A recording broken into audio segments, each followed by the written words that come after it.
गत किछि दिन हो आपण मन पाखक ये गोटे मेसेज आसुव जे ई श्रम कार्ड रे आपण 3000 टंकार पेंशन पाई पारंती आपण को mandhan.in रे रजिस्ट्रेशन करने को पड़ो। तो कौन रही यही मेसेज रो संपूर्ण सत्यता आसतु आज वीडियो रे जानवा को पाइबा। तो वीडियो शेष पर्यंत देखिए, बहुत इंपोर्टेंट वीडियो अच्छी कहीं बहुत लोकंर बहुत सारा प्रश्न अच्छी यही मेसेज को लेकिन 3000 टंका आम केमी पाइबू।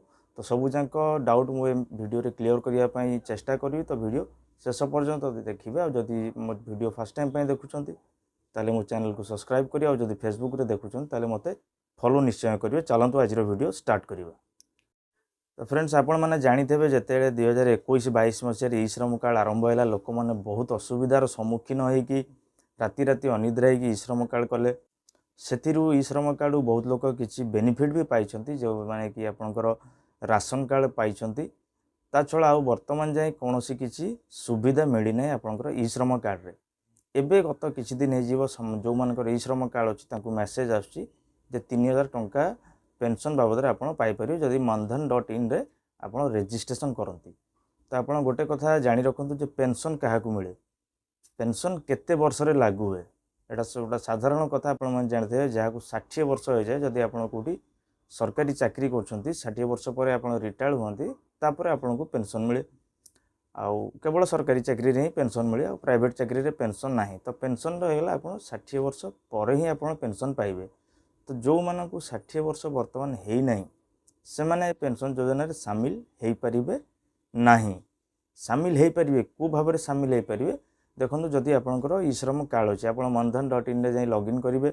आपंकर ई श्रम कार्ड नंबर देवे, कार्ड नंबर देलापर आपको से रेड चार्ट आसो आपंकर बयस अनुसार आपन गोटा से रेड चार्ट आसो। रेड चार्ट आसिले आपंकर अकाउंट रु जदि आप रजिस्ट्रेशन करूछंती ताले आपंकर अकाउंट रु प्रति मासरे सेतिक पैसा कटिबो अप टू 60 वर्ष जाए।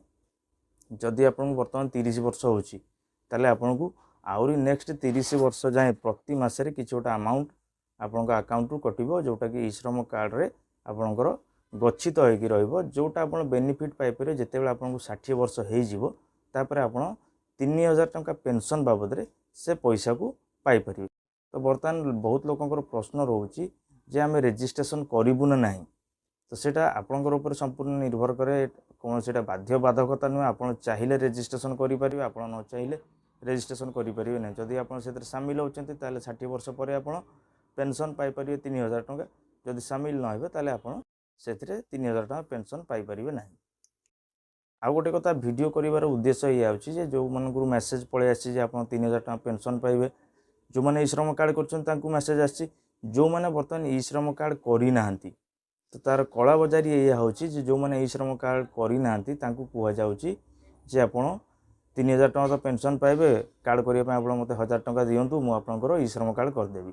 तो यही कला बजार रु आप माने केमती सामिल न होइकी आप निज पाखे जो जनसेवा केन्द्र थी सेठी विजिट करूँ, जाकि निजर ई श्रम कार्ड जदि करना करनी आउ कौन सी जाल चक्कर पड़ी 3000 टंका पाइबा चक्कर आप 1000 टंका कि 2000 टंका दिंतु ना।